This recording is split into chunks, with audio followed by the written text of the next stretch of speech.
ನಮಸ್ಕಾರ ಪ್ರಿಯ ವೀಕ್ಷಕರೇ, ನಾವಿವತ್ತು ಹೂಕೋಸಿನ ಹೊಲದಲ್ಲಿದ್ದೀವಿ. ಇದು ಕಾಲಿಫ್ಲವರ್ ಅಂತಂದು ಏನು ಹೇಳ್ತೀವಿ ನೋಡಿ, ಗೋಬಿಗೆ ಅದಕ್ಕೆಲ್ಲ ಹೋಗುತ್ತಲ್ಲ, ಇದು ಹೂಕೋಸಿನ ಹೊಲದಲ್ಲಿದ್ದೀವಿ. ಇದು ಅಗಿ ಬಂದುಬಿಟ್ಟು 20,000 ಆಗಿದೆ, ಸಸಿಗಳಿದ್ದಾವೆ. ಇದನ್ನು ನರ್ಸರಿಯಲ್ಲಿ ಬೆಳೆಸಿಬಿಟ್ಟು ನರ್ಸರಿಯಿಂದ ತೊಗೊಂಬಂದಿದ್ರು. ಇಲ್ಲಿ ನಮ್ಮ ಬೆಳೆದಂಥ ರೈತರಿದ್ದಾರೆ, ನಾವು ಇವ್ರನ್ನ ಏನು ವಿವರಣೆ ಕೇಳೋಣ. ನಮಸ್ಕಾರ ಮಾರುತಿ ಅವರೇ, ಇದು ಎಷ್ಟಾಗಿದೆ? 20,000? ಒಂದು ಎಕರೆಗೆ 20,000 ಆಗುತ್ತೆ ರೀ. 20,000 ಆಗುತ್ತಂದ್ರೆ ಟೋಟ್ಲಿ ನರ್ಸರಿಯಾಗ ಆಗಿ ಅಡ್ವಾನ್ಸ್ ಆರ್ಡ್ರ್ ಕೊಟ್ಟು ಬಂದಿರ್ತೀವಿ. ಅಂದರೆ ಎಷ್ಟು ದಿವಸದ ಮುಂಚೆ ಆರ್ಡ್ರ್ ಕೊಡ್ಬೇಕು ಅವ್ರಿಗೆ ನಮಗೆ ಬೇಕಂದ್ರೆ? ನಾವು ಹಚ್ಚಾಕ 20 ದಿನ ಮುಂದೆ ಆರ್ಡ್ರ್ ಕೊಟ್ಟಿದ್ವಿ. ಅವ್ರು ಒಟ್ಟು ಟೋಟ್ಲಿ 25ದಿಂದ ಒಂದು ತಿಂಗಳು 25 ದಿನಕ್ಕೆ ನರ್ಸರಿಯಾಗ ಆಗಿ ಕೊಟ್ಬಿಡ್ತಾರೆ. ಇವತ್ತು ಆರ್ಡ್ರ್ ಕೊಟ್ವಿ ಅಂದ್ರೆ ನಿಮಗೆ 25 ದಿವಸ ಬಿಟ್ಟು ಕೊಡ್ತಾರೆ ಅವರು. ಆರ್ಡ್ರ್ ಆಗಿ ಕೊಟ್ಬಿಡ್ತಾರೆ. ನೀವು ಆರ್ಡ್ರ್ ಕೊಟ್ಟ ಮೇಲೆ ಅವರೆಲ್ಲ ರೆಡಿ ಮಾಡ್ಕೊಳೋದು ಒಬ್ಬರೆಲ್ಲ ಅಲ್ಲೇ ಅಡ್ವಾನ್ಸ್ ಹಾಕಿಬಿಡ್ತಾರೆ ಸೀಡ್ಸ್ಗೆ. ಓಕೆ, ನಮ್ಗೆ ಬೇಕಂದ್ರೆ ಅಡ್ವಾನ್ಸ್ ತೊಗೊಂಬರ್ಬೋದು. ಇಲ್ಲಪ್ಪ ನಮ್ಗೆ 7 ಎಕ್ಸ್ ಅಂದ್ರೆ 7 ಎಕ್ಸ್ ಕೊಟ್ಬಿಡ್ತಾರೆ. 25ದಿಂದ ಕೊಡ್ತಾರೆ. ಆಗಿನ ನಾವು ಹೊಲಗೆಲ್ಲ ರೆಡಿ ಮಾಡ್ಕೊಂಡು ಈಗ ಆರ್ಡ್ರ್ ಕೊಟ್ಟು ಎಲ್ಲ ಹೊಲಗೆಲ್ಲ ರೆಡಿ ಮಾಡ್ಕೊಂಡ್ರೆ ಆರ್ಡ್ರ್ ಟೈಮ್ ಆಗಿಬಿಡುತ್ತೆ. 25 ದಿವಸ ಆಗುತ್ತೆ. 25 ದಿನ ಆಗಿಬಿಡುತ್ತೆ. 25 ದಿನ ಆಗುತ್ತೆ. ಈಗ ಹಚ್ಚಿ ಆಮೇಲೆ ಒಂದು 8-10 ದಿನಕ್ಕೆ ಒಂದು ಚೀಲ ಯೂರಿಯಾ, ಒಂದು ಚೀಲ DAP 10,000 ಆಗಿಲ್ಲ. 1 ಎಕರೆಗೆ 20,000 ಹೋಗ್ತಾವೆ. 1 ಎಕರೆಗೆ 20,000 ಅಂದ್ರೆ 2 ಚೀಲ DAP 2 ಯೂರಿಯಾ ಹಾಕಿ ತಳ್ಳು ಹಿಂಗೆ ಹಾಕಿ ಗಟ್ಟಿ ಕುಂಟಿ ಹೊಡ್ತೀವಿ. ಗಟ್ಟಿ ಕುಂಟಿ ಹೊಡೆದು ಆಮೇಲೆ ಒಂದು 4-5 ಸಲ ನೀರು ಕಟ್ಟಿ ಒಂದು 2-3 ಸಲ ಎಣ್ಣೆ ಹೊಡೆದ್ಮೇಲೆ ಈಗ ಸೈಜ್ ಇಟ್ಟಿತ್ತೈತ್ರಿ. ಈಗ ಸೈಜ್ ಇಟ್ಟಿತ್ತೈತಿ. ಈಗ ಒಂದು ಪೊಟ್ಯಾಶಿ 1 ಎಕರೆಗೆ 20,000 ಈಗ ಒಂದು 2 ಪೊಟ್ಯಾಶಿ, ಒಂದು 2 ಯೂರಿಯಾ, ಒಂದು ಅಮೋನಿಯಂ ಸೆಟ್ರೇಟ್ ಅಂತೇಳಿ ಅಮೋನಿಯಂ ಸೆಟ್ರೇಟ್, ಅದು 3 ಟೋಟ್ಲಿ 4 ಚೀಲ 5 ಚೀಲ ಪ್ರತಿ ಸಾರಿ ಕೊಟ್ರೆ ನಾವೇ 3 ಗೊಬ್ಬರ ಕೊಡ್ಬೇಕು, ಬೇರೆ ಗೊಬ್ಬರ ಕೊಡಂಗಿಲ್ಲ. ಅದೇ ಗೊಬ್ಬರ ಕೊಡ್ತೀವಿ. ಬದ್ಲಾರ ಅವರು ತಮ್ಮ ಕೊಡ್ತಾರೆ. ನಾವು ಅಗಿ ಹಚ್ಚಿ 20 ದಿನಕ್ಕೆ ಒಂದು ಯೂರಿಯಾ, ಒಂದು DAP ಮಿಕ್ಸ್ ಮಾಡಿ ಹಾಕ್ತೀವಿ. ಯಾಕಂದ್ರೆ ನೀವು ಕಂಟಿನ್ಯೂ ಈ ಬೆಳೆ ಮಾಡ್ತಾ ಇರೋದ್ರಿಂದ ನಿಮ್ಗೆ ಏನು ಮಾಡ್ಬೇಕು ಅಂತ ನಿಮ್ಗೆ ಗೊತ್ತಿರುತ್ತೆ, ಯಾವ ಸ್ಟೇಜಲ್ಲಿ ಏನು ಮಾಡ್ಬೇಕು ಏನಂತಂದು. ಹಚ್ಚಿ 10 ದಿವಸಕ್ಕೆ ಫಸ್ಟ್ ಟೈಮ್ ಗೊಬ್ಬರ ಹಾಕ್ತೀರಿ? ಫಸ್ಟ್ ಟೈಮ್ ಹಚ್ಚಿ 10 ದಿನಕ್ಕೆ ಒಂದು DAP, ಒಂದು ಯೂರಿಯಾ ಮಿಕ್ಸ್ ಮಾಡ್ತೀವಿ. ಮಿಕ್ಸ್ ಮಾಡಿ ಹಾಕ್ತಿವಿ. ಅಂದ್ರೆ ಅರ್ಧ ಎಕರೆ ಇದ್ರ ಒಂದು 2 ಚೀಲ, 1 ಎಕರೆ ಅಂದ್ರೆ 2 DAP 2 ಯೂರಿಯಾ. ಯಾಕಂದ್ರೆ ಗಿಡಗಳು ಇನ್ನೂ ಚಿಕ್ಕ ಬರ್ತಾವಲ್ಲ, ಹಂಗಾಗಿ ಲೈಟ್ ಆಗ ಯೂರಿಯಾ ಗೊಬ್ಬರ ಬೆಳಸಾಕ, DAP ಗೊಬ್ಬರ ಸತ್ತು ಕೊಡಕ ಬಂಡಿ ಇದು ಒಂದು ದಿಂಡಿ ಇರ್ತಲ್ಲ ತಪ್ಪಾಗಕ್ಕೆ ಹಾಕ್ತಿವಿ. ಅದು 10 ದಿವಸಕ್ಕೆ ಆಯ್ತು. ಆಮೇಲೆ ಅದಾದ್ಮೇಲೆ ಸ್ವಲ್ಪ ಒಂದು 8-10 ದಿನ ನೀರು ಕಟ್ಟಿ ಆಮೇಲೆ ಒಳ್ಳೆ ತಳ ಗಟ್ಟಿ ಮುಟ್ಟಿ ಹೊಡೆದು ಆಮೇಲೆ ಒಂದು ಸಲ 2 ಸಲ ಎಣ್ಣೆ ಸ್ಪ್ರೇ ಮಾಡ್ತೀವಿ. ಸ್ಪ್ರೇ ಮಾಡಿದ್ಮೇಲೆ ಮತ್ತೆ ಒಳ್ಳೆ ಆಟದಂದ್ರೆ 1 ತಿಂಗಳು 1.5 ತಿಂಗಳು ಆಗೇ ಬಿಡುತ್ತೆ. ಮತ್ತೆ ಒಳ್ಳೆ ಗಡ್ಡಿ ಒಂದು ಇಟ್ಟಿದ್ರಿ. ಇಟ್ಟಿದ್ದಾಗ ಒಂದು ಸ್ವಲ್ಪ 2 ಚೀಲ ಪೊಟ್ಯಾಶಿ, ಆಮೇಲೆ 1 ತಿಂಗಳು ಇದ್ದಾಗ 10 ದಿವಸಕ್ಕೆ ಆದ್ಮೇಲೆ ಮತ್ತೆ ನೆಕ್ಸ್ಟ್ 1 ತಿಂಗಳು ಬಿಟ್ಟಾಗ ಮತ್ತೆ ಇನ್ನೊಂದ್ಸರಿ ಫರ್ಟಿಲೈಸರ್ ಹಾಕ್ತಾರೆ. ಸೇಮ್ ಅದೇ ಫರ್ಟಿಲೈಸರ್, ಪೊಟ್ಯಾಶಿ 10-20 ಇದು ಯೂರಿಯಾ, ಸಲ್ಫೇಟ್, ಅಮೋನಿಯಂ ಅದನ್ನ ಹಾಕಿ ಒಳ್ಳೆ ಈಗ ಇದನ್ನ ಹಾಕಕತ್ತಾರ ನೋಡ್ರಿ. ಈಗ ಹಾಕಿ ಒಳ್ಳೆ ಗಡ್ಡಿ ಕುಂಟು ಹೊಡೆದ್ಬಿಟ್ರೆ ಸೀದಾ ಒಳ್ಳೆ ನಮ್ಗೆ ಸೀದಾ ಕಟ್ಟಕ್ ಬಂದ್ಬಿಡುತ್ತೆ. ಮಾಲ್ ಕಟ್ಟಕ್ ಬಂದ್ಬಿಡುತ್ತೆ. ಒಟ್ಟು 3 ಸಲ ಹಾಕ್ತೀರಿ ಗೊಬ್ಬರ ನೀವು? ಗೊಬ್ಬರ ನಾವು 2 ಸಲ ಹಾಕ್ತೀವಿ, ಒಬ್ಬರೆಲ್ಲ 3 ಸಲ ಹಾಕ್ತಾರೆ. ನೀವು ಹಾಕೋದು 2 ಸಲ? 2 ಸಲ. ಮತ್ತೆ ಜಾಸ್ತಿ ಗೊಬ್ಬರ ಹಾಕ್ಬೇಕು, ಗೊಬ್ಬರ ಇಲ್ಲಾರ್ದ ಬರಲ್ಲ ಅಂತಾರಲ್ಲ ಬೆಳೆ. ಅಂದ್ರೆ ನೆಲದ ಮೇಲೆ ಹೋಗುತ್ತಾ ಏನದು ಕ್ಲೈಮೇಟ್ ಮೇಲೆ ಹೋಗುತ್ತೆ? ನಾವು ಮಡಿಕೆ ಹೊಡಿತೀವಿ, ಭೂಮಿನೆಲ್ಲ ಆದ ಮಾಡ್ಕೊಂತೀವಲ್ಲ, ಮಡಿಕೆ ಹೊಡೆದು ಆಮೇಲೆ ಸ್ವಲ್ಪ ಸಗಣಿ ಗೊಬ್ಬರ ಹಾಕ್ತಿವಿ. ಸಗಣಿ ಗೊಬ್ಬರ ಹಾಕಿ ಮಡಿಕೆ ಹೊಡೆದಿರ್ತಲ್ಲ, ನಮ್ಮ ಸಗಣಿ ಗೊಬ್ಬರ ಸತ್ತು ಬರ್ತಲ್ಲ, ಗೊಬ್ಬರ ಇಲ್ಲ ಅಟ್ಟೆ ಹಾಕ್ಸ್ಬೇಕು, ಕುರೇಟ್ ಹಾಕ್ಸ್ಬೇಕು, ಇಲ್ಲ ಗೊಬ್ಬರ. ಒಬ್ರೆಲ್ಲ ಏನ್ ಮಾಡ್ಬಿಡ್ತಾರೆ, ಹಂಗ ಸುಮ್ಮನೆ ಹಾಕ್ತಾರಲ್ಲ, ಅವ್ರ 3 ಸಲ ಹಾಕ್ತಾರೆ. ಚುಣಕ್ಕೆ ಒಂದು DAP, ಒಂದು ಯೂರಿಯಾ ಮಿಕ್ಸ್ ಮಾಡಿ ಆಮೇಲೆ 10-26 ಇದನ್ನ ಮಿಕ್ಸ್ ಮಾಡ್ತಾರೆ. ಮಿಕ್ಸ್ ಮಾಡಿ ಮತ್ತೆ ಲಾಸ್ಟ್ ಕಟೋ ಟೈಮ್ ಪೊಟ್ಯಾಶಿ, ಆಮೇಲೆ ಯೂರಿಯಾ, ಆಮೇಲೆ ಅಮೋನಿಯಂ ಸೆಟ್ರೇಟ್ ಗೊಬ್ಬರ ಹಾಕ್ತಾರೆ. ನಾವು ಹಂಗಲ್ಲ ನಡ್ವರ್ಕ್ ಬಿಟ್ಬಿಡ್ತೀವಿ. ನಾವು 26 ಬಿಟ್ಟು ಸೀದಾ ಡೈರೆಕ್ಟ್ ಪೊಟ್ಯಾಶಿ ಇದು ಸೆಟ್ರೇಟ್ ಗೊಬ್ಬರ, ಯೂರಿಯಾ ಗೊಬ್ಬರ 3 ಮಿಕ್ಸ್ ಮಾಡಿ ಹಾಕ್ತೀವಿ. ಓಕೆ, ಅಂದರೆ 2 ಸರಿ ನೀವು ಬೆಳೆ ಕಂಟಿನ್ಯೂ ಬೆಳೀತಾ ಇದ್ದಾರೆ ಅಂದ್ರೆ ನೀವು 2 ಸರಿ ಗೊಬ್ಬರ ಹಾಕ್ತೀರಿ? 2 ಸಲ ಅಂತ ನಾವು ಹಾಕ್ತೀವಿ, ಫಿಕ್ಸ್ ಹಾಕ್ತೀರಿ. 3 ಸರಿ ಅಂತ ಹಾಕಿಲ್ಲ, ನೆಸೆಸಿಟಿ ಇದ್ರೆ ಹಾಕ್ತೀರಿ. ಹಂಗೇನಾರ ಜಾಸ್ತಿ ಇದಾಯ್ತು ಅಂದ್ರೆ ಸ್ವಲ್ಪ ಮಳೆ ಎತ್ತಿಗೆಂತಲ್ಲ, ಮಳೆ ಎತ್ತಿಗೆಂದು ಸ್ವಲ್ಪ ಹಂಗೇನಾರ ಡೌನ್ ಆದ್ರೆ ಆ ಟೈಮ್ ಹಾಕ್ತೀವಿ. ಯಾಕಂದ್ರೆ ನಾವು ಫಸ್ಟ್ನಾಕನ ಹೂಕೋಸ್ ಹಚ್ಬೇಕಾದ್ರೆ ಮಡಿಕೆ ಹೊಡೆದು ಆಮೇಲೆ ಎಲ್ಲ ಸಗಣಿ ಗೊಬ್ಬರ ಹಾಕಿ ಎಲ್ಲ ಸತ್ತು ಮಾಡಿರ್ತೀವಲ್ಲ ಅದ್ರ ಮೇಲೆ ಬಂದ್ಬಿಡುತ್ತೆ ನಮ್ದು. ಈಗ ಸ್ಪ್ರೇ ಹೆಂಗ್ ಮಾಡ್ತೀರಿ? ಹುಳುಗಳ ಕೀಟ ಬಾಧೆಗಳ ನಿವಾರಣೆಗೆ ಏನು ಬರುತ್ತಾ? ಏನು ಈ ಟೈಮಲ್ಲಿ ಯಾವ ಸೀಸನಲ್ಲಿ ಜಾಸ್ತಿ ಬರುತ್ತೆ? ಚಳಿಗಾಲದಲ್ಲಿನ ಮಳೆಗಾಲದಲ್ಲಿನ? ಸ್ವಲ್ಪ ಚಳಿಗಾಲದಾಗ ಜಾಸ್ತಿ ಬರುತ್ತಲ್ಲ? ಚಳಿಗಾಲದಾಗ ಜಾಸ್ತಿ ಬರೋದು. ಈ ಟೈಮ್ ಅನ್ನಕ್ಕೆ ನಮ್ಗೇನು ಜಾಸ್ತಿ ಎಣ್ಣೆ ಹೊಡಿದಲ್ಲ. ಒಂದು ಟೈಮ್ ಅಂದ್ರೆ ನಾವು ಒಟ್ಟ ಒಂದು ಪೀಕಿಗೆ 3 ಸಲ ಎಣ್ಣೆ ಹೊಡಿತೀವಿ. ಇದು ಇವಾಗ ಸೆಪ್ಟೆಂಬರ್ ಅಕ್ಟೋಬರ್ ನೀವು ಹಚ್ಚಿರೋದು ಸೆಪ್ಟೆಂಬರಲ್ಲಿ ಅನ್ಸುತ್ತೆ? ನಾವು ಹೊಡೆದಂದ್ರೆ 3 ಸಲ ಹೊಡಿತೀವಿ. 3 ಸಲ ಹೊಡಿತೀವಿ. ನಮ್ಗೇನು ಲಾಸ್ ಇಲ್ಲ, ಹೂಕೋಸದಿಂದ ಏನು ಲಾಸ್ ಇಲ್ಲ ನಮ್ಗೆ. ಈಗ ಜಾಸ್ತಿ ಹುಳ ಯಾವ ಹುಳ ಜಾಸ್ತಿ ಬರುತ್ತೆ ಇದರಲ್ಲಿ? ಕ್ಯೂಡಿ ಅಂತ ಬರ್ತದೆ. ಕ್ಯೂಡಿ ಅಂತ ಬರ್ತದೆ. ನಮ್ಮ ಪೀಕಿ ಏನಿಲ್ಲ, ನಾವು ಮಣ್ಣು ಎಣ್ಣೆ ಹೊಡ್ತೀವಿ. ನೆಕ್ಸ್ಟ್ ಟೈಮ್ ನೇ ಮಾಡಿಬೇಕು. ಇದ್ರೆ ಕ್ಯೂಡಿ ಅಂತ ಬರುತ್ತೆ, ಇಲ್ಲೇ ಬರುತ್ತೆ ಕ್ಯೂಡಿ. ಯಾಕಂದ್ರೆ ಈ ಟೈಮಲ್ಲಿ ಜಾಸ್ತಿ ಇರಲ್ಲ, ಚಳಿಗಾಲದಲ್ಲಿ ಜಾಸ್ತಿ ಇರುತ್ತೆ. ಚಳಿಗಾಲದಾಗ ಜಾಸ್ತಿ ಇರುತ್ತೆ. ಚಳಿಗಾಲದಾಗ ಹೋಗಿ ಅಂತ ಏಕ ಎಣ್ಣೆ ಹೊಡಿಬೇಕಾಗುತ್ತೆ. ಈ ಟೈಮ್ ಅನ್ನಕ್ಕೆ ನಾವು ಜಾಸ್ತಿ ಹೊಡಿಗಲ್ಲ.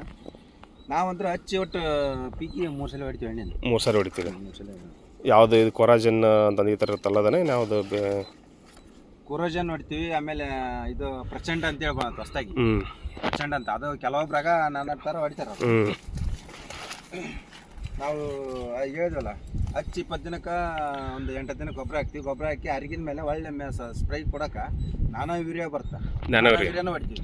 ಆಮೇಲೆ ಪ್ರಚಂಡ ಅಂತ ಬರ್ತಾ, ಪ್ರಚಂಡನ ಜಾಸ್ತಿ ಹೊಡೆಯೋದು ನಾವು. ಯಾಕಂದ್ರೆ ಅದು ಕ್ಯೂಡಿ ಎಲ್ಲ ಬಂದು ಅಟ್ಯಾಕ್ ಆಟೋಮೆಟಿಕ್ ಹೋಗ್ಬಿಡುತ್ತೆ ಪ್ರಚಂಡಗೆ. ಒಬ್ರೆಲ್ಲ ಎಲ್ಲ ಕೊರೋಜನ್ ಅದ್ ನೋಡಿದಾರೆ, ನಾವಂತೂ ಕೊರೋಜನ್ ನೋಡಿದಲ್ಲ, ಪ್ರಚಂಡ ಅಂತ ಹೊಡೆದ್ವಿ. ಆಮೇಲೆ ಅದ್ರಾಗ ಒಂದು 20 ml ನಾನಾ ಯೂರಿಯಾ ನಾನಾ ಯೂರಿಯಾನ ಹಾಕ್ತಿವಿ. ನಾನಾ ಯೂರಿಯಾ ಬಾರಿ ನಮ್ಗೆ ಇದನ್ನ ಕೊಟ್ಟತ್ತ. ಬಟ್ ಇದಕ್ಕೆ ಫರ್ಟಿಲೈಸರ್ ಗೊಬ್ಬರ ಬೇಕೇ ಬೇಕಿದೆ. ಗೊಬ್ಬರ ಇಲ್ಲಾರ್ದ ಬರಲ್ಲ ಇದು ಹೂಕೋಸು. ಗೊಬ್ಬರ ಇಲ್ಲಾರ್ದ ಈ ಪೀಕ್ ಬರಲ್ಲ. ಕಂಪ್ಲೀಟ್ ಏನೋ ಆರ್ಗ್ಯಾನಿಕ್ ಆಗಿ ಬೆಳೆಸ್ತೀನಿ ಅಂದ್ರೆ ಅಷ್ಟು ಇಳುವರಿ ಬರಲ್ಲ, ರೈತರಿಗೆ ಲಾಭ ಆಗಲ್ಲ. ಆಮೇಲೆ ಈಗ ಮಾರ್ಕೆಟ್ನಾಗ ತಡಿತೈತಿ ಇಲ್ಲ ನನಗಲ್ಲ, ಅದು ಮಾರ್ಕೆಟ್ನಾಗ ಎಷ್ಟೋ ತೊಗೊಂಡೋದ್ರೆ ಅವ್ರ ಸೈಜ್ ಮತ್ತೆ ಕಲರ್ ನೋಡ್ತಾರೆ ಅವರು. ನೀವು ಹೆಂಗೋ ಆರ್ಗ್ಯಾನಿಕ್ ಬೆಳೆದೇ ಇಲ್ಲ ಅಂತ ನೋಡಲ್ಲ ಮಾರ್ಕೆಟಲ್ಲಿ. ನೀವು ನಿಮ್ಮ ಮನೆಗೆ ಬೇಕಾದ್ರೆ ನಿಮ್ಗೆ ಯಾರು ಗೊತ್ತಿದ್ದರಿಗೆ ಅಷ್ಟೇ ಮಾರ್ತೀನಿ ಅಂದರೆ ನೀವು ಆರ್ಗ್ಯಾನಿಕ್ ಆಗಿ ಬೆಳಿಬೋದು. ಇಲ್ಲಾಂದ್ರೆ ಆರ್ಗ್ಯಾನಿಕ್ ಆಗಿ ಬೆಳೆಯೋಕ್ಕಾಗಲ್ಲ. ಅಷ್ಟು ಅಂದ್ರೆ ಪೀಕ್ ಲೇಟ್ ಆಗುತ್ತೆ, ಬರಗಲ್ಲ ಅದು. ಪೀಕ್ ಲೇಟ್ ಆಗುತ್ತೆ. ಈ ಖರ್ಚು ಎಷ್ಟು ಬರುತ್ತೆ? 1 ಎಕರೆ ನೀವು 2 ಎಕರೆ 20,000 ಹಚ್ಚಿದಿರಲ್ಲ, ಈಗ ಎಷ್ಟು ಒಂದು 1 ಲಕ್ಷವರೆಗೂ ಬರ್ತಾ ಖರ್ಚು? ಏನು ಒಂದು 80,000 50,000 ಬರುತ್ತೆ? ಎಕರೆಗೆ 20,000 ಹೋಗ್ರಿ. 1 ಎಕರೆಗೆ 20,000 ಅಂದ್ರೆ ಒಂದಾಗಿ 80 ಪೈಸೆ ಹಾಕ್ತಾರೆ. 18,000 ಅಗಿಗೆ ಆಗುತ್ತೆ. 18,000 ಅಗಿಗೆ ಆಮೇಲೆ 20,000ಕ್ಕೆ 18,000 ಆಗುತ್ತೆ. 1 ಎಕರೆಗೆ ಟೋಟಲಿ 20,000 ಅಗಿ ಹಚ್ಚೋದು ಬಂತು ಎಲ್ಲ 20,000 ಇದು 1 ಎಕರೆ ಇದೆ. 1 ಎಕರೆ. ಓಕೆ. 1 ಎಕರೆ. ಆಮೇಲೆ ಒಳ್ಳೆ ಹೇಳ್ರಿ ಕೇಳಿ. 20,000 ಅಗಿಗೆ 18,000 ರೂಪಾಯಿ ಅಲ್ಲೇ ಅಗಿಗೆ ಹೋಗ್ತೀವಿ ಸಸಿಗೆ. ಎಲ್ಲ ಹಚ್ಚೋದು ಬಂತು 20,000 ಆಗುತ್ತೆ. ಹಚ್ಚಕ್ಕೆ ಒಂದು 3ರಿಂದ 4,000 ಹಿಡ್ಕೊ. 2,000 ಒಂದು ಇಬ್ರು ಹಚ್ಚಿ ಬಿಡ್ತಾರ. 2,000 ಅದು. ಇಬ್ರು ಹಚ್ಚಿ ಬಿಡ್ತಾರೆ, ಇಬ್ರು ಹಚ್ತಾರೆ. ಎಲ್ಲ ಸೇರಿ ಒಂದು 20,000. 20,000 ಬರ್ತದೆ. ಆಮೇಲೆ ಹಿಂದಗಡೆ 4 ಚೀಲ ಗೊಬ್ಬರ, 2 ಚೀಲ DAP, 2 ಚೀಲ ಯೂರಿಯಾ. ಅದಕ್ಕೆ 4 ಚೀಲ ಆದ್ಮೇಲೆ ಒಳ್ಳೆ ಒಂದು 2 ಸಲ ಹರಗ್ತೀವಿ. ಆಮೇಲೆ ಅದು ಏನಿಲ್ಲ ಎಣ್ಣೆ ಸ್ಪ್ರೇ ಮಾಡ್ತೀವಿ. ಹಚ್ಚಿ ಒಂದು 20 ದಿನಕ್ಕೆ ಎಣ್ಣೆ ಸ್ಪ್ರೇ ಮಾಡ್ತೀವಿ. ಅದು ಅದ್ರದ್ದೊಂದು 2,000 ಅಲ್ಲ ಅಂದ್ರೆ ಒಂದು. ಮತ್ತೆ ಹರಗೋದು ಬಾಡಿಗೆ ಎಷ್ಟು? 1,000 ರೂಪಾಯಿ 1,500 ರೂಪಾಯಿ ಇದ್ರೆ ಹರಗಕ್ಕೆ? ಒಂದು 1,000 ರೂಪಾಯಿ. 1,000 ರೂಪಾಯಿ ತೊಗೊಂತಾರೆ. 1,000 ರೂಪಾಯಿ ಒಂದು 5 ಸಲ ಹರಗ್ತೀವಿ. ಒಂದು 5,000 ಹಿಡ್ಕೊಳ್ಳೋಣ. 5,000. ಆಮೇಲೆ ಅಗಿದು ಹಚ್ಚೋದು 20,000 ಪ್ಲಸ್ ಗೊಬ್ಬರದ ಒಂದು 10,000 ಬರ್ತಾ? ಗೊಬ್ಬರದ ಒಂದು 10,000 ಬರ್ತದೆ. 20 ಪ್ಲಸ್ 30 35. 2 ಚೀಲ ಯೂರಿಯಾ ಗೊಬ್ಬರ ಒಂದ್ಸಲ. ಆಮೇಲೆ ಹಿಂದಗಡೆ ಒಂದು ಅನುಮಿನ್ ಸಟ್ರೇಟ್, ಒಂದು 2 ಪೊಟ್ಯಾಶಿ, ಆಮೇಲೆ ಒಳ್ಳೆ ಒಂದು ಯೂರಿಯಾ ಹಿಂಗೆ ಇದಾಗುತ್ತಲ್ಲ, ಆ ಗೊಬ್ಬರದೊಂದು 10,000 ಬರ್ತದೆ. ಆಮೇಲೆ ಲೇಬರ್ ಕಾಸ್ಟ್ ಅನ್ನೋಕ್ಕೇನ ನೀವು ಒಬ್ರು ಜಮೀನು ನೀವು ಓನರ್, ನೀವು ಬೆಳೆದಂಥ ಬೆಳೆಗಾರ ನೀವು ಇರಬೇಕು. ನೀವು ಬೇರೆ ಲೇಬರ್ ಕೊಟ್ಟರೆ ಮೇಂಟೈನ್ ಮಾಡಿಸ್ತೀನಿ ಅಂದ್ರೆ ಆಗಲ್ಲ. ಮಾಡ್ಬೋದು, ಲೇಬರ್ ಮೇಂಟೈನ್ ಮಾಡಿದ್ರೆ ಆಗುತ್ತೆ, ಅದಕ್ಕೇನಿಲ್ಲ. ಬಟ್ ಇವಾಗಿನ ಲೇಬರ್ ಖರ್ಚು ಯಾಕಂದ್ರೆ ಡೈಲಿ 500 ರೂಪಾಯಿ 400ರಿಂದ 500 ರೂಪಾಯಿ ಕೇಳ್ತಾರೆ ಒಬ್ಬರನ್ನಿಟ್ರೆ. ಯಾಕಂದ್ರೆ ನೀವು ಮನೆಯವರು ಎಷ್ಟು ಜನ ಮಾಡಿರ್ತಾರೆ ಅಷ್ಟು ಒಳ್ಳೇದು. ಇದು ಒಳ್ಳೇದನ್ನಕ್ಕೇನು ಚುಣಿಯಾಗ ಕೈಗೆ ಹಚ್ಚೋದು ಸ್ವಲ್ಪ ಖರ್ಚು. ಆಮೇಲೆ ಕಳೆ ಬಂದ ಕಳೆ ಕಸ ತೆಗ್ಸೋದು ಅದು ಒಂದು ಎಷ್ಟು ಬರ್ತದೆ ಖರ್ಚು? ಅದು ಒಂದು ಎಕರೆಗೆ ಒಂದು 4 ಜನ ತೆಗಿತಾರೆ. 4 ಜನ ಅಂದ್ರೆ ಒಂದು 5,000 ಬರ್ತಾ? ಒಂದು 5,000 ಬೇಕು. 5,000 4,000 ಅಂದ್ರೆ ಬೇಕಾ ಕಳೆ. ಒಟ್ಟು ನೀವು 1 ಎಕರೆ ಮಾಡ್ತೀರಿ ಅಂದ್ರೆ ಹಿಂಗೆ 50,000 ನೀವು ನಿನ್ನ ಪಕ್ಕದಲ್ಲಿ ಇಟ್ಕೊಂಡಿರ್ಬೇಕು. ಬಟ್ ಒಂದು 45-40,000 ಅಂದ್ರೆ ಬರ್ತು ನೋಡ್ರಿ 1 ಎಕರೆ. ಟೋಟ್ಲಿ ನರ್ಸರಿಯಾಗಿ ಅಗಿದು ಬಂತು, ಮೇಲೆ ಗೊಬ್ಬರದ್ದು ಬಂತು, ಎಣ್ಣೆದು ಬಂತು, ಎಲ್ಲ ಅಂದ್ರೆ ಟೋಟ್ಲಿ 45,000 ಬರ್ತು. ಬಟ್ ಎಲ್ಲ ಸೇರಿ ಒಂದು 40 ಅಂದ್ರೆ ಒಂದು 45ರಿಂದ 50 ರೌಂಡ್ ಫಿಗರ್ ಹಿಡ್ಕೊಂಬಿಡೋಣ, ಹೆಚ್ಚು ಕಮ್ಮಿ ಇರಲಿ. ಯಾಕಂದ್ರೆ ಇನ್ನೊಂದು ಸಾರಿ ಸ್ಪ್ರೇ ಹೊಡೆಯೋಕೆ ಬೇಕಾಯ್ತು, ಲೇಬರಿಗೆ ಬೇಕಾತಂದ್ರೆ ಒಂದು 20,000 ಆಗಿ ಒಂದು 50,000 ಖರ್ಚು ಬರುತ್ತೆ. ನೀವು ಮಾರ್ಕೆಟಲ್ಲಿ ಎಷ್ಟು ಸಿಕ್ಕರೆ ಲಾಭ? ಅಂದರೆ ಹೆಂಗೆ ಈಗ ರೇಟ್ ಹೆಂಗಿರುತ್ತೆ ಇದು ಮಾರ್ಕೆಟಿಂದ ಯಾವ ರೀತಿ? ಟೋಟ್ಲಿ 1 ಎಕರೆಗೆ 20,000 ಹೋಗ್ರಿ.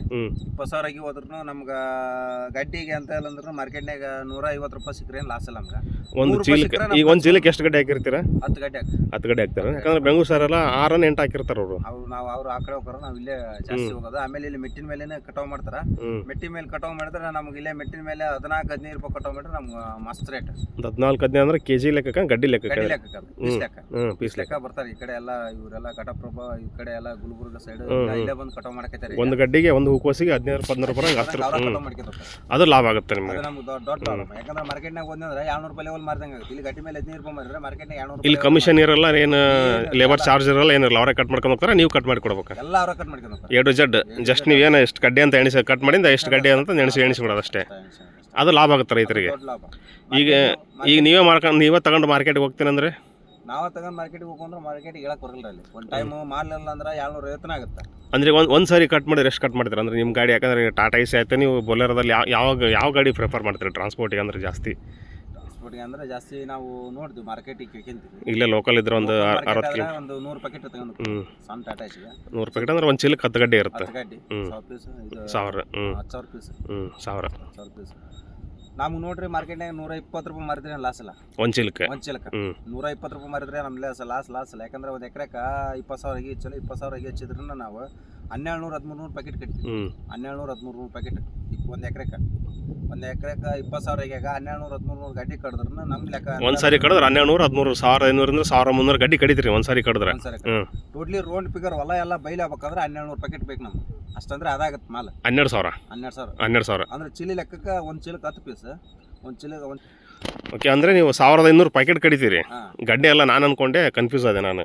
20,000 ಈಗ ಹಚ್ಬಿಟ್ಟು 1200 ಅಂತ ಹೇಳಕತ್ತೆ ಅಂತಂದ್ರೆ 1200 ಚೀಲ ಕಡಿತೀರಿ ನೀವು. 1500 ಚೀಲ. 1200 ಚೀಲ ಎಂತ ಇಲ್ಲ ಅಂದ್ರೆ 1200-1300 ಚೀಲ ಬಂದ ಬರ್ತಾವ. ಒಂದು ಪೀಸ್ ಒಂದು ಚೀಲಕ್ಕೆ 10 ಪೀಸ್ ಹಂಗಂದ್ರೆ ಒಟ್ಟು 1200 ಪ್ಯಾಕೆಟ್ ಮೇಲೆ ಕಡಿತೀವಿ ನಾವು. 12ರಿಂದ 13ರಿಂದ 14,000 ಆಗಿ ಬರ್ತಾವೆ. ಅಂದ್ರೆ ನೀವು ಒಂದು 3ರಿಂದ 4,000 ಏನಕ್ಕೆ ವೇಸ್ಟೇಜ್ ಆಗಿಬಿಡ್ಲಿ. ಕಳೆ ತಗೊಂಬಂದು ಅರಗೊಂಬಂದ ಏನೋ ಒಂದು ಕೀಟ ಬಾಧೆ ಬಂದು ಏನೋ ಬಂದು ಹೋಯ್ತಂದ್ರೂ, ಬಿಸಿಲಿನ ಬಾಧಕ್ಕೆ ಏನೋ ಒಣಗಿತಂದ್ರೆ ನಿಮ್ಗೆ 20,000ದಲ್ಲಿ ಒಂದು 13ರಿಂದ 14,000 ಸಿಗುತ್ತೆ. 14,000 ಗಾಡಿ ಸಿಗುತ್ತೆ. ನಿಮ್ಮ ಕೌಂಟೆ ನೀವು 12,000ರಿಂದ 13,000 ಆಗಿ ಕಡಿತೀರಾ, ಗಡ್ಡೆ ಕಡಿತೀರ ಹೂಕೋಸಿನ. ಅಷ್ಟು ಮಾಡಿದ್ರು ನಮ್ಗೆ 140-150 ರೂಪಾಯಿ ಮಾರ್ಕೆಟ್ನಾಗ ಮಾರಿದ್ರು ಎಲ್ಲ ಕಮಿಷನ್ ಎಲ್ಲ ತೆಗೆದು 120 ರೂಪಾಯಿ ಉಳಿದ್ರು ನಮ್ಗೆ 1,20,000 ರೂಪಾಯಿ ಅದಾಗುತ್ತೆ. 1,20,000 ರೂಪಾಯಿ ಆಗುತ್ತೆ. 23,000 ಮೇಲೆ ನಮ್ದು 12,000 ಚೀಲಕ್ಕೆ 12,000 ಅಷ್ಟಂದ್ರೆ ಆಗುತ್ತೆ. 1,20,000 ಆಗುತ್ತೆ. ಆಮೇಲೆ ಕಮಿಷನ್ ತೆಗೆದು ಅಷ್ಟು 120 ರೂಪಾಯಿ ನಮ್ಗೆ ಮಾರ್ತೀವಿ ಮಾರ್ಕೆಟ್ನಾಗ. 120 ರೂಪಾಯಿ ಚೀಲ ಮಾರಿತಂದ್ರೆ ನಿಮಗೆ ಕಮಿಷನ್ ಆಯ್ತು, ಗಾಡಿ ಬಾಡಿಗೆ ಆಯ್ತು, ಲೇಬರ್ ಕಟ್ ಮಾಡೋ ಲೇಬರಿಂದ ಅದೆಲ್ಲ ತೆಗೆದು ನಿಮ್ಗೆ 1,20,000 23,000 ಉಳಿತೈತಿ ಮಿನಿಮಮ್. 120 ರೂಪಾಯಿ ಚೀಲ ಮಾರಿತಂದ್ರೂ ಅಷ್ಟು. ಈ ಮಿನಿಮಮ್ ಅಂದ್ರೆ ಎಷ್ಟಕ್ಕೆ ಮಾರಿತೀರ? ರೇಟ್ ಡೌನ್ ಆದಾಗ ಎಷ್ಟು ಹೋಗುತ್ತೆ ನಿಮಗೆ? ಭಾಳ ಮಿನಿಮಮ್ ನೀವು ಎಕ್ಸ್ಪೀರಿಯನ್ಸಲ್ಲಿ ಮಿನಿಮಮ್ ಎಷ್ಟಕ್ಕೆ ಮಾರಿದ್ದೀರಿ ನೀವು ಒಂದು ಚೀಲ?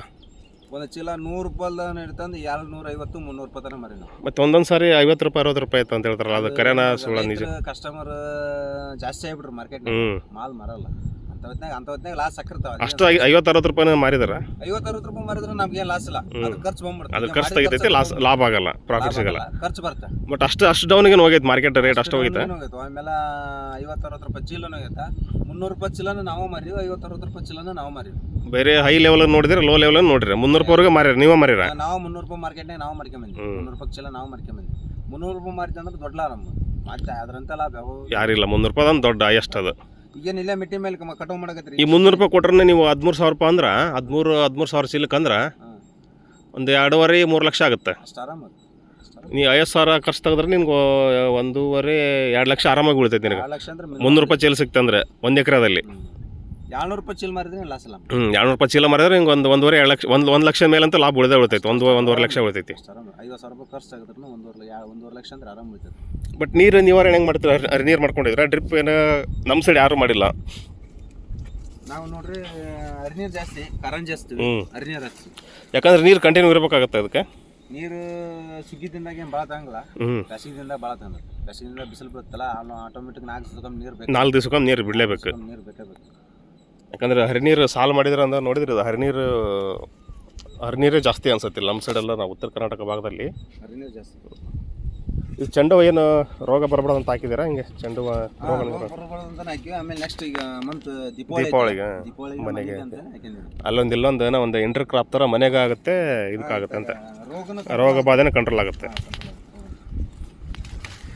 ಈಗ ಎಷ್ಟನೇ ಸರಿ ನೀವು ಬೆಳೀತಾ ಇರೋದು ಇದನ್ನು ಹೂಕೋಸನ್ನ?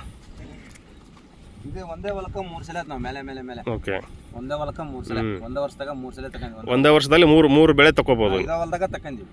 ಈಗ ಬೇರೆ ಮೆಕ್ಕೆಜೋಳ ಅವು ಹತ್ತಿ ಅವು ಆದ್ರೆ ಹಿಂಗೆ ಒಂದು ವರ್ಷಕ್ಕೆ 2 ಬೆಳೆ ತಗೋಬೋದು ಅವನ್ನ? ಮೆಕ್ಕೆಜೋಳ 4 ತಿಂಗಳು ಪೀಕ್. ಓಕೆ, ಎಲ್ಲ ನೀನು ಬಿತ್ತಿದೆಲ್ಲ ಅಂದ್ರೆ 4 ತಿಂಗಳು ಪೀಕ್ ಅದು. ಇದು ಹಚ್ಚಿದಾಗ 2 ತಿಂಗಳು ಕಟಾವು ಬಂದ್ಬಿಡುತ್ತೆ. 2 ತಿಂಗಳು ಅಂದ್ರೆ 2 ತಿಂಗಳು ಹೊಲದಾಗ ಇರಗಲ್ಲ ಅದು ಸ್ವಚ್ಛ. 2 ತಿಂಗಳು ಸ್ಟಾರ್ಟ್ ಆಗುತ್ತೆ ಕಡೆಕ 50 ಒಂದು 15-20 ದಿನದಾಗ ಎಲ್ಲ ಸ್ವಚ್ಛ ಆಗುತ್ತೆ. ಬಟ್ ನಮ್ಗೆ ಹಚ್ಚಿದಪ್ಪ ಅಂದ್ರೆ 3 ತಿಂಗಳದಾಗ ಹೊಲ ನಮ್ದು ಹೆಂಗಿದ್ರೆ ಹಂಗೆ ಆಗ್ಬಿಡ್ತದೆ. ನಿಮ್ಗೆ 200-300 ರೂಪಾಯಿ ಸಿಕ್ತಂದ್ರೆ ನಿಮ್ಗೆ ಒಂದು ಬೆಳೆಗೆ 1.5 ಲಕ್ಷ ಉಳಿದ್ರೂ ಒಂದು ವರ್ಷಕ್ಕೆ ನೀವು 3.5-4 ಲಕ್ಷ ಉಳಿಸ್ಬೋದು ನಿನಗೆ ಕರೆಕ್ಟಾಗಿ ರೇಟ್ ಸಿಕ್ಕರೆ. ಕರೆಕ್ಟಾಗಿ ಅನ್ನಕ್ಕೆ ಮಿನಿಮಮ್ ಅಂದ್ರೆ 150 ರೂಪಾಯಿ ಮಾರ್ತಿ ಅಂದ್ರೆ ನಮಗೆ ಲಾಸ್ ಇಲ್ಲ ನೋಡಿ.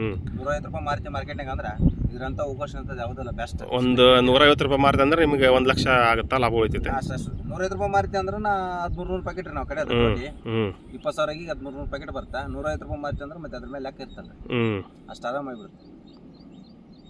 ನಮ್ಮಂತ್ರ 150 ರೂಪಾಯಿ ಮಾರಿದ್ರೆ 1.5 ಲಕ್ಷ ಅಂದ್ರೆ ಆರಾಮ ಉಳಿತೈತೆ. 1.5 ಲಕ್ಷ ಉಳಿತೈತಿ, ಆರಾಮ ಉಳಿತೈತೆ ಅಷ್ಟೇ. ಈ 3 ಸಾರಿ ಅಂದ್ರೆ ನಿಮ್ಗೆ 1.5 ಅಂದ್ರೆ 4.5 ಲಕ್ಷ ನಿಮ್ಗೆ ಒಂದು ವರ್ಷಕ್ಕೆ 4.5 ಲಕ್ಷ ಉಳಿತೈತಿ. ಬಟ್ ಲೇಬರ್ ಖರ್ಚು ರೇಟ್ ಸಿಗ್ಬೇಕು, ನಮ್ಮ ಅದೃಷ್ಟಕ್ಕೆ ರೇಟ್ ಸಿಗ್ಬೇಕು. ರೈತರಿಗೆ ರೇಟ್ ಸಿಕ್ಕರೆ ಬೆಳೀತಾರೆ, ರೇಟ್ ಆಗಿ ಸಿಗುತ್ತೆ. ಯಾಕಂದ್ರೆ ಕಂಟಿನ್ಯೂಸ್ ಆಗಿ ಬೆಳೆದ ಲಾಸ್ ಮಾಡ್ಕೊಂಡವ್ರು ಇದ್ದಾರೆ, ಯಾಕಂದ್ರೆ ರೇಟ್ ಸಿಗಲ್ಲ ಅಂತಂದು ಮಾಡ್ಕೊಂಡವ್ರು ಇದ್ದಾರೆ. ಈಗ ಒಂದು ಬೆಳೆ ಸಿಕ್ಕರೆ ನೆಕ್ಸ್ಟ್ ಬೆಳೆ ರೇಟ್ ಸಿಗಲ್ಲ.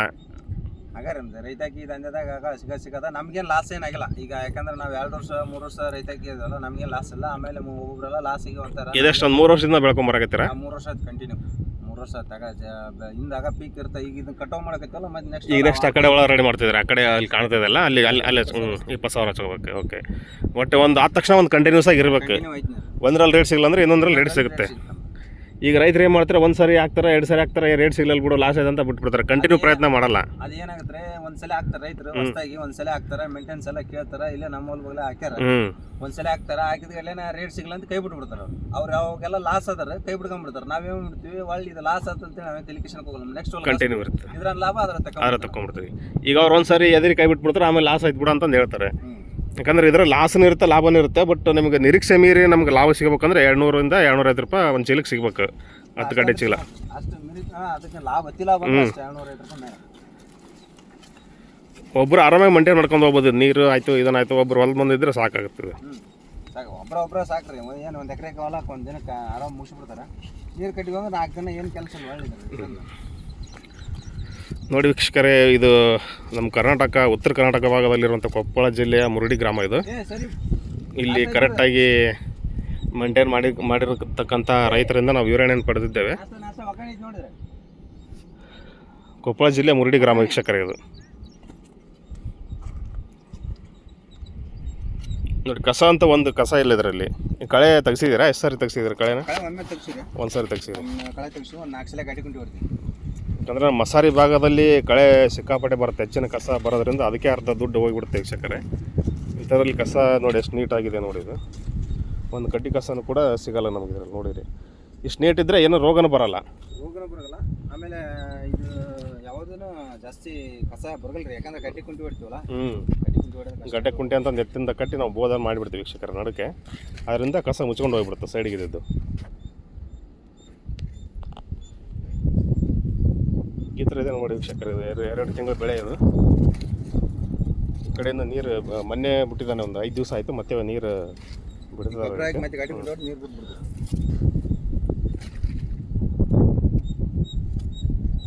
ಈ ಮಾರ್ಕೆಟ್ಗೆ ಯಾವ ರೀತಿ ಈಗ ಅಂದ್ರೆ ನೀವು ಅವ್ರಿಗೆ ಕೇಳಿಕೊಂಡು ತಗೊಂಡು ಹೋಗ್ಬೇಕಾ? ಹಿಂಗೆ ಮಾರ್ಕೆಟ್ಗೆ ಎಲ್ಲಿ ಹೋಗ್ತಾರೆ? ಲೋಕಲ್ ಇಲ್ಲೇ ಹೋಗ್ತಾರೆ, ಬೆಂಗಳೂರು ಮೈಸೂರು ಆ ಸೈಡ್ ಜಾಸ್ತಿ? ಇಲ್ಲೆಲ್ಲ ನಾವು ರೈತರು ಹೋಗ್ರಿ. ರೈತರು ನೌಕರ ಕೆಲವೊಬ್ರು ಏನ್ ಮಾಡ್ಬಿಡ್ತಾರ, ಇಲ್ಲೇ ನಮ್ಮೂರಲ್ಲಿ ಒಂದು 4-5 ಜನ ಅದಾರ, 4-5 ಗಾಡಿಯರ್ ಅದಾರ. ತಾವ ಹಿಂಗ ಮಿಂಟಿ ಮೇಲೆ ಬರೋದ್ ತಾವೆಲ್ಲ ಮುಗಿಸ್ಕೊಂಡ್ಬಿಡ್ತಾರ. ತಾವ ಕಟಾವ್ ಮಾಡೋದು ತಾವು ಮೈಸೂರು ಹೋಗ್ತಾರ. ಮೈಸೂರು, ಗುಲ್ಬರ್ಗ, ಘಟಪ್ರಭಾ, ಗೋಕಾಕ್, ಬಿಜಾಪುರ ಎಲ್ಲ ಕರ್ನಾಟಕ, ಆಲ್ ಓವರ್ ಕರ್ನಾಟಕನ ಅಡ್ಡಾಡ್ತಾರ. ಕರ್ನಾಟಕ ಅಷ್ಟೇ, ಮತ್ತೆ ಬೇರೆ ಸೈಡ್ ಎಲ್ಲ ಹೋಗ್ತಾರೆ, ಮಹಾರಾಷ್ಟ್ರ, ಆಂಧ್ರ. ಇವರು ನಮ್ಮೂರ ನಮ್ಗೆ ಗೊತ್ತಿರೋದು ಕರ್ನಾಟಕದೊಳಗೆ ಅಡ್ಡಾಡ್ತಾರ. ಇಲ್ಲಿ ಘಟಪ್ರಭಾ ಬರ್ತಾರ, ಅವ್ರು ಗೋವಾ ಕಳಿಸ್ತಾರ. ನಾವೇನು ಹೋಗಲ್ಲ, ಬರ್ತಾರೆ ಇಲ್ಲಿ ಮಿಟ್ಟಿ ಮೇಲೆ ಬರ್ತಾರೆ. ನಮ್ಮೂರಲ್ಲೇ ಇರತಕ್ಕಂಥ 4 ಜನ ಇದು ಮಾಡ್ಕೊಂಡ್ಬಿಟ್ಟು ಇಲ್ಲೇ ಮುಗಿಸ್ಕೊಂಡ್ಬಿಡ್ತಾರೆ. ರೈತರಿಂದ ಮುಗಿಸ್ಕೊಂಡು ಅವರೇ ನೇರ ಖರೀದಿ ಮಾಡ್ಕೊಂಡು ಅವ್ರ ಮಾರ್ಕೆಟಿಗೆ ಅಂದ್ರೆ ಅವ್ರು ಕಂಟಿನ್ಯೂ ಸಪ್ಲೈ ಮಾಡ್ತಿರ್ತಾರೆ. ಅವ್ರ ಕೆಲಸ ಇದೆ ಕೆಲಸ, ಎಲ್ಲೆಲ್ಲಿ ಬೆಳೆದಿರ್ತಾರೆ ಅಲ್ಲಿ ನೋಡೋದು, ಅವ್ರಿಗೆ ರೇಟ್ ಬಂತಂದ್ರೆ ಮುಗಿಸ್ಕೊಂಡು ಅವ್ರಿಗೆ ಕಟ್ ಮಾಡಿ ಕಳಿಸ್ಬಿಡೋದು. ಈಗ ಮೆಟ್ಟಿ ಮೇಲೆ ಮನೆ ಕೊಟ್ಟಿದ್ವಿ ನಾವು, ನಾವು ಕೊಟ್ಟಿದ್ವಿ 20,000 ಈಗಿನ 1,40,000 ರೂಪಾಯಿ ಕೊಟ್ಟಿದ್ವಿ. 1,40,000 1,40,000 ನಮ್ ಕೊಟ್ರ ನಮ್ ತಾಕ ಅವ್ರು ದೊಡ್ಡ ಲಾಭ ತಗೊಂಡ್ರು. ನಮ್ಮ ಮಾಲ್ ತಗೊಂಡ್ ಹೋಗಿ ಅವ್ರೆಲ್ಲ ಗಾಡಿದು ಲೇಬರ್ದು ಎಲ್ಲ ತೆಗೆದು ಬರೀ ಒಂದು 20 ದಿನದಾಗ ಅವ್ರು ಒಂದು 50,000 ಹೇಳಿದ್ರು. ಅಂದ್ರೆ ಅವ್ರು ಕಂಟಿನ್ಯೂಸ್ ಆಗಿ ಹೊಡಿತಿರ್ತಾರೆ. ಯಾಕಂದ್ರೆ ರೈತರು ಹೋದ್ರೆ ಅವ್ರದ್ದು ಹೋದ್ರೆ ಬೇರೆ ಆಗುತ್ತೆ, ರೈತರು ಹೋದ್ರೆ ರೇಟ್ ಬೇರೆ ಆಗುತ್ತೆ.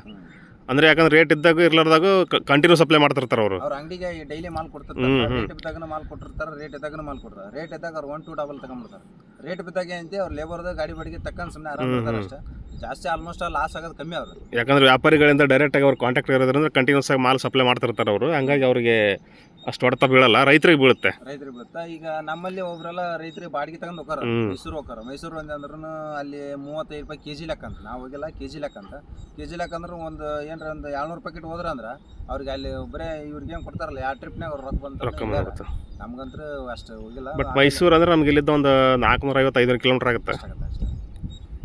ಬಟ್ ನಿಮ್ಮ ಮನ್ಸಿಗೆ ಹೆಂಗೆ ಇಲ್ಲೇ ಕೊಡೋದು ಬಿಟ್ರೆ ಏನು ತಗೊಂಡೋಗಿ ಮಾರೋದು ಬಿಟ್ರೆ?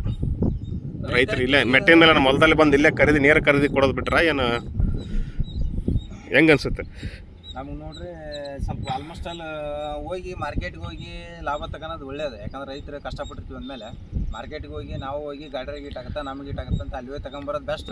ನಾವು ಮತ್ತಿಲ್ಲಪ್ಪ ಅಂದ್ರೆ ಇಲ್ಲೇ ಕೊಡೋದು ಬೆಸ್ಟ್. ಬಟ್ ರಿಸ್ಕ್ ನಾವು ಮಾರ್ಕೆಟ್ಗೆ ಹೋಗ್ತೀನಿ ಅಂದ್ರೆ ರಿಸ್ಕ್ ತೊಗೊಳಕ್ಕೆ ರೆಡಿ ಇರ್ಬೇಕು ನಾವು.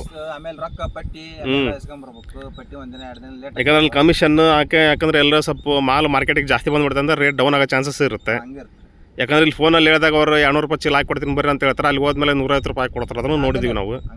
ಯಾಕಂದ್ರೆ ಜಾಸ್ತಿ ಬಂದ್ಬಿಡ್ತಾರೆ ಅಂದ್ರೆ ಬೆಳೆ ಜಾಸ್ತಿ ಬಂತಂದ್ರೆ ಮಾರ್ಕೆಟಿಗೆ ಆಟೋಮೆಟಿಕ್ ಡೌನ್ ಆಗಿಬಿಡುತ್ತೆ. ಒಂಥರ ಶೇರ್ ಮಾರ್ಕೆಟ್ ಇದ್ದಂಗೆ.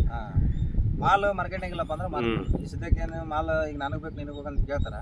ಈಗ ಮಾರ್ಕೆಟ್ನಾಗ ಹೋದ್ರೆ ಮಿನಿಮಮ್ ಅಂದ್ರೆ 150 ರೂಪಾಯಿ 200 ರೂಪಾಯಿ ಹಾಗಾಗತ್ತೆ. 100 ಪ್ಯಾಕೆಟ್ ತಗೊಂಡು ಹೋದ್ರೆ ನಾವು 20,000 ರೂಪಾಯಿ 200 ರೂಪಾಯಿ ಮಾರಿದ್ರೆ 20,000 ರೂಪಾಯಿ. ಅದ್ರಾಗ ಕಮಿಷನ್ 110 ರೂಪಾಯಿ ಕಮಿಷನ್ ತಗೊಂಡ್ರೆ 2,000 ರೂಪಾಯಿ ಕಮಿಷನ್ ಹೋಗುತ್ತೆ. ಬಟ್ ಏನೋ ನಿಮ್ಗೆ ಸ್ವಲ್ಪ ರಿಸ್ಕ್ ಎಲ್ಲ ಕಟ್ ಮಾಡೋದು ಜವಾಬ್ದಾರಿ ತೊಗೋಬೇಕಾಗುತ್ತೆ. ಮಾರ್ಕೆಟಿಗೆ ಕೊಡೋದು ಕಟ್ ಮಾಡೋದು ನಿಮ್ಗೆ ನಮ್ಗೆ ಏನು ಜವಾಬ್ದಾರಿ ಬೇಡಪ್ಪ, ನಾನು ರಿಸ್ಕ್ ಬೇಡ, ನಾನು ಇಲ್ಲೇ ಕೊಟ್ಬಿಡ್ತೀನಿ, ಒಂದು 5,000 ಕಡಿಮೆ ಚಿಂತಿಲ್ಲ ಅಂತಂದ್ರೆ ನಿಮ್ಗೆ ಮೆಟ್ಟಿನ ಮೇಲೆ ಕೊಡೋದು ಬೆಟರ್. ಅದು ಮೆಟ್ಟಿನ ಮೇಲೆ ಕೊಡೋದು ಬೆಟರ್. ಈಗ 18 ರೂಪಾಯಿ ಕಟ್ ಮಾಡಕತ್ತಾರೆ, 15, 16, 17, 18. ಇಲ್ಲಿ 15 ರೂಪಾಯಿ ಕೊಟ್ಟು ಅಂದ್ರೆ ನಮ್ಮ ಮಾರ್ಕೆಟ್ನಾಗ 200 ರೂಪಾಯಿ. ಯಾಕಂದ್ರೆ ಚೀಲದ 7 ರೂಪಾಯಿ ಕಡ್ರೆ ಕೂಲಿ, ಗಾಡಿ ಬಾಡಿಗೆ, ಕಮಿಷನ್. ಈಗ 20,000 ಅಂದ್ರೆ ಅವ್ರು ಹೋಲ್ಸೇಲಾಗಿ ಕೇಳಿಬಿಡ್ತಾರೆ, ಗಡ್ಡಿಗೆ ಅಂತ ಕೇಳಲ್ಲ. ನಮ್ಮ ಸೈಡ್ ಅದಾರೆ ಇಲ್ಲಿ ನಮ್ಮೂರಾದ್ರೆ ಅವರು ಟೋಟ್ಲಿ ಮೆಟ್ಟಿನ ಮೇಲೆ ಮುಗಿಸ್ಬಿಡ್ತಾರೆ ಅವರು. ಆಮೇಲೆ ಇಲ್ಲಿ ಘಟಪ್ರಭು ಸರ್ ಬರ್ತಾರೆ ಅವರು ಗಡ್ಡಿ ಲೆಕ್ಕ ಕಡಿತಾರೆ ಅವ್ರು. ಈಗ ಚೆನ್ನಾಗಿರೋದು ಕಡ್ಕೊಂಡು ಸಣ್ಣದು ಬಿಟ್ಟು ಹೋಗ್ಬಿಟ್ರೆ ಹೆಂಗೆ ಅವ್ರ ಲಾಭ. ಮತ್ತೆ ಅವ್ರು ಕಡ್ಕೊಂಡು ಎಲ್ಲ ಗಡ್ಡಿ ಲೆಕ್ಕಕ್ಕೆ ತೊಗೊತಾರೆ. ಓಕೆ, ಈಗೆಲ್ಲ ಹೂಕೋಸು ಗಡ್ಡೆನೂ ಒಂದೇ ಸವನ್ ಇರಲ್ಲ, ಒಂದು ದೊಡ್ಡದಿರುತ್ತೆ ಒಂದು ಸಣ್ಣದಿರುತ್ತೆ. ಅವ್ರು ದೊಡ್ಡ ಕಡ್ಕೊಂಡು ಚಿಕ್ಕದು ಬಿಟ್ಟರೆ ಅದು ಲಾಸ್ ಆಗಲ್ಲ ನಮಗೆ. ಅದು ಲಾಸ್ ಆಗಕ್ಕೇನ. ಮತ್ತೆ ಅವರು ಈಗ ಜಾಸ್ತಿ ಕಡಿತಾರೆ, ರೇಟ್ ಜಾಸ್ತಿ ಕಡಿತಾರಲ್ರಿ ಅವರು. ಈಗ ಮಾರ್ಕೆಟ್ನಾಗ ನಮ್ದು 150 ರೂಪಾಯಿ ಚೀಲ ಮಾರ್ತಂದ್ರೆ ನಾವು ಇಲ್ಲೇ ಮೆಟ್ಟಿ ಮೇಲೆ 15 ರೂಪಾಯಿ ಕಡ್ಬೋದು. 15 ರೂಪಾಯಿ ಕಡಿತಾರೆ ಅವ್ರು. ಯಾಕಂದ್ರೆ ಅಲ್ಲಿ ತಾವು ದೊಡ್ಡ ಮಾರ್ಕೆಟ್ ತಗೊಂಡ್ರೆ ಮತ್ತೆ ಸಣ್ಣ ಮಾಲ್ ನಾವು ಕಡ್ದು ಇಲ್ಲಿ ಲೋಕಲ್ ಮಾರ್ಕೆಟ್ ಮಿಕ್ಕಿದ್ದು ಅವ್ರು ಕಟ್ ಮಾಡ್ಕೊಂಡ್ಬಿಟ್ಟಿದ್ದು ನಾವು ಕಳಿಸ್ಬೋದು. ನಾವು ಕಳಿಸಿದ್ರೆ ಏನು ಲಾಸ್ ಅಲ್ಲ. ಅದು ಲಾಸ್ ಏನಿಲ್ಲ. ಅಟ್ಲೀಸ್ಟ್ ಒಂದು ಲೇಬರ್ ಚಾರ್ಜ್ ಏನಾದ್ರು ಒಂದು ಗೊಬ್ಬರ ಖರ್ಚು ತಗೊಂಡು ಹೋಗುತ್ತೆ. ಒಂದು 5,000 10,000 ಆಗುತ್ತೆ ಮಿಕ್ಕಿದ್ದು. ಅವರು ಈಗ ಎಕರೆಕ ಈಗ ಬಂದಂದ್ಮೇಲೆ ಒಂದು ಸಲ ಅವ್ರು ಏನಪ್ಪ ಅಂದ್ರೆ ಒಂದು 2-3 ಸಲ ಬಂದ್ರೆ ನಮ್ಮ ರೊಕ್ಕ ಬಂದೋಗುತ್ತೆ, ಲಾಭ ಬಂದೋಗುತ್ತೆ. ಅವ್ರು ಬಿಟ್ಟು ಹೋದಂಥ ಮಾಲ್ ನಮ್ಗೆ ಖರ್ಚು ಮಾಡಿದ್ದು ಬರ್ತದೆ. ಸೆಕೆಂಡ್ರಿ ಖರ್ಚು ನಾವು ಬೇಕಾದ್ರೆ ನಮ್ಮ ಏನೋ ಖರ್ಚು ಹೊಲ ರೆಡಿ ಮಾಡ್ಕೊಳಕ್ಕೆ ಅದಕ್ಕೆ ಒಂದು 5,000 10,000 ಆಗುತ್ತೆ. ಅದರ ಒಂದು ಸಣ್ಣ ಪುಟ್ಟ ಖರ್ಚು ತಗೊಂಡು ಹೋಗುತ್ತೆ. ಟೋಟ್ಲಿ 2.5 ತಿಂಗಳದಾಗ ಎಂತ ಇಲ್ಲ ಅಂದ್ರೆ ನಮ್ಗೆ 150 ರೂಪಾಯಿ ಚೀಲ ಮಾರಿದ್ರೆ ಅಷ್ಟು 1 ಲಕ್ಷ ಉಳಿಯುತ್ತೆ. ಅಷ್ಟೇನು ಲಾಸ್ ಏನಿಲ್ಲ. ಈಗ ಹೂಕೋಸಲ್ಲೇ ನಮ್ಗೇನು ಲಾಸ್ ಏನಾಗಿಲ್ಲ. ಈಗ ನಾ ಮೆಕ್ಕೆಜೋಳ ಶೇಂಗಾ ಅವೆಲ್ಲ 4 ತಿಂಗಳು ತಡಿಬೇಕು. 4 ತಿಂಗಳು ತಡೆಯಕ್ಕೆ ನಮ್ಗೆ ಅಷ್ಟೇ. ಶೇಂಗಾ ಅಂತ ಇವಾಗ ಹಾಕಕ್ಕಾಗಲ್ಲ ಬಿಡ್ರಿ, ಯಾಕಂದ್ರೆ ಬೀಜ ಕ್ವಾಲಿಟಿನ ಸರಿ ಇಲ್ಲ, ಇಳುವರಿ ಸರಿ ಬರ್ತಿಲ್ಲ. ಇದ್ರಾಗ 3 ವೆರೈಟಿ ಅದಾವ. ದವಾಲ್ ಐತಿ, ವೆಲ್ಕಮ್ ಐತಿ, ವೆರೈಟಿ ಅದಾವ. ಇದು ದವಾಲ್ ಬೀಜ. ಇದು ದವಾಲ್ ಅಂದ್ರೆ ಈಸ್ಟ್ ವೆಸ್ಟ್ ಇಂದ ಬರ್ತದೆ. ಕಂಪ್ನಿ ಯಾವ್ದು ಈಸ್ಟ್ ವೆಸ್ಟ್ ಇಂದ ಇರ್ಬೇಕು ಅನ್ಸುತ್ತೆ. ದವಾಲ್ ಬೀಜ ಅಂತ ಹೇಳಿ ಕೊಡ್ತಾರೆ, ಸರಿಯಾಗಿ ಕೊಡ್ತಾರೆ. ಅದು ಏನು ಕಮ್ಮಿ ಕಂಟಿನ್ಯೂಸ್ ಆಗಿ ಇದೆ ದವಾಲ್ ವೆರೈಟಿನೇ ಬೆಳೆದಿರ ನೀವು? ದವಾಲ್ ವೆರೈಟಿ ಇಡೀ 3 ವರ್ಷ ಆಯ್ತು ದವಾಲ್ ವೆರೈಟಿನೇ ಬೆಳೆದಿರೋ. ಬೇರೆ ಬೆಳೆದಂತ ರೈತರು ಇದಾರೆ ಇಲ್ಲ ನಮ್ಮೂರಲ್ಲಿ ಯಾರಾದ್ರೂ ಬೆಳೆದ್ರೆ? ಬೆಳೆದಾರ ಅದಾರೆ ಅವರೆಲ್ಲ. ವೆಲ್ಕಮ್ ಆಮೇಲೆ ಇನ್ನೊಂದು ಹಸಿರು ಟೈಪ್ ಗಡ್ಡಿ ಬರ್ತದೆ, ಅದು ಬೆಳೆದಾರ ಅದಾರ. ಅದೇನೋ ಬೆಂಗಳೂರು ಆ ಕಡೆ ಬ್ರಾಕೋಲಿ ಏನ ಇನ್ನೊಂದು ಕ್ಯಾಬೇಜ್ ಬರ್ತಲ್ಲ ಅದನ್ನ ಇದ್ರಾಗ ಹೂಕೋಸ್ನಾಗ ಎಲೆಕೋಸು. ಹೂಕೋಸ್ನಾಗ ಹಸಿರು ಗಡ್ಡಿ ಬರ್ತದೆ, ನೀಲಿ ಕಲರ್. ಬ್ರಾಕೋಲಿ ಅದು. ಅದು ರೇಟ್ ಸ್ವಲ್ಪ ಜಾಸ್ತಿ ಇರುತ್ತೆ. ಇದಂತೂ ಹೂಕೋಸಿನ ಮಾಹಿತಿ ವೀಕ್ಷಕರೇ ಇಷ್ಟಲ್ಲೇ ಇದೆ. ರಿಸ್ಕ್ ನೋಡಿ, ಮಾರ್ಕೆಟಿಗೆ ನಮ್ಮ ಡಿಪೆಂಡ್ಸ್ ಅಪ್ಪ ನಮ್ಮ ಮೇಲೆ ಇರುತ್ತೆ. ರಿಸ್ಕ್ ತೊಗೊಂಡು ನಾವು ಹೋಗ್ತೀನಿ ಅಂದರೆ ಹೋಗ್ಬೋದು. ಇಲ್ಲಪ್ಪ ನಮ್ಮ ಮನೇಲಿ ಮಾಡಿರಲಿಲ್ಲ, ನಾವು ರಿಸ್ಕ್ ತೊಗೊಂಡೆಲ್ಲ ಕಟ್ ಮಾಡೋಕ್ಕಾಗಲ್ಲ ಅಂದರೆ ಇಲ್ಲೇ ನಿಂತ ಜಾಗದಲ್ಲೇ ನಮ್ಮ ಜಮೀನನ್ನೇ ಮುಗಿಸ್ಕೊಂಡ್ಬಿಡ್ತಾರೆ ವೀಕ್ಷಕರು. 20,000 ಆಗಿತ್ತಂದರೆ ಇಲ್ಲೇ ಒಂದು ಮುಗಿಸ್ಕೊಂಡ್ಬಿಡ್ತಾರೆ. ಇಷ್ಟು 1 ಲಕ್ಷ 1.5 ಲಕ್ಷ ಅಂತಂದ್ರೆ ಈಗ ನಾವು 1 ಎಕರೆಕ 20,000 ಈಗ ಖರ್ಚು ಮಾಡೀವಿ. ಅದೆಲ್ಲ ಖರ್ಚಿಗೆ ಐತಪ್ಪ ಅಂದ್ರೆ ಮಾರ್ಕೆಟ್ನಾಗ 150 ರೂಪಾಯಿ ಮಾರ್ತಂದ್ರೆ ಮಿನಿಮಮ್ ಅಂದ್ರೆ 1 ಲಕ್ಷ ಮೇಲೆ ಗುತ್ತಿಗೆ ತೊಗೊಂತಾರೆ. ನಮ್ಮ ನೀರು ಕಟ್ಟಿ ಕೊಡೋದು ಅಷ್ಟೇ. ಅವ್ರ ಕಟ್ಕೊಂಡು ಅವ್ರ ಹೋಗೋದು, ನೀರು ಹರಿಸಿ ಕೊಡೋದು ಒಂದೇ ನಮ್ಮ ಜವಾಬ್ದಾರಿ ಅಷ್ಟೇ. ಮಿಕ್ಕಿದ್ದೆಲ್ಲ ಏನಿಲ್ಲ, ಅವರೇ ಕಟ್ ಮಾಡ್ಕೊಂಡು ಹೋಗ್ತಾರೆ. ಚೀಲ ಎಲ್ಲ ಅವ್ರದ್ದು, ಲೇಬರ್ ಖರ್ಚು ಅವ್ರದೇ. 100-150 ರೂಪಾಯಿ ಮಾರ್ಕೆಟ್ನಾಗ ಮಾರಕ್ಕೆ ಐತೆ ಅಂದ್ರೆ 1 ಎಕರೆಗೆ 20,000 ಈಗ ಅವ್ರು ಮಿನಿಮಮ್ ಅಂದ್ರೆ 1 ಲಕ್ಷ ಮೇಲೆ. ಬಟ್ ನಾವು ನೆಟ್ ಅಮೌಂಟ್ ಎಣಿಸ್ಕೊಂಡು ನಮ್ಮ ಹತ್ರ ಕುಂತ್ಕೊಂಡ್ಬಿಡೋದು ಅಷ್ಟೇ. ನಮ್ಮ ಮತ್ತೇನು ಜವಾಬ್ದಾರಿ ಇಲ್ಲ, ನೀರು ಕಟ್ಕೊಡೋದು ಅಷ್ಟೇ ಅವ್ರಿಗೆ.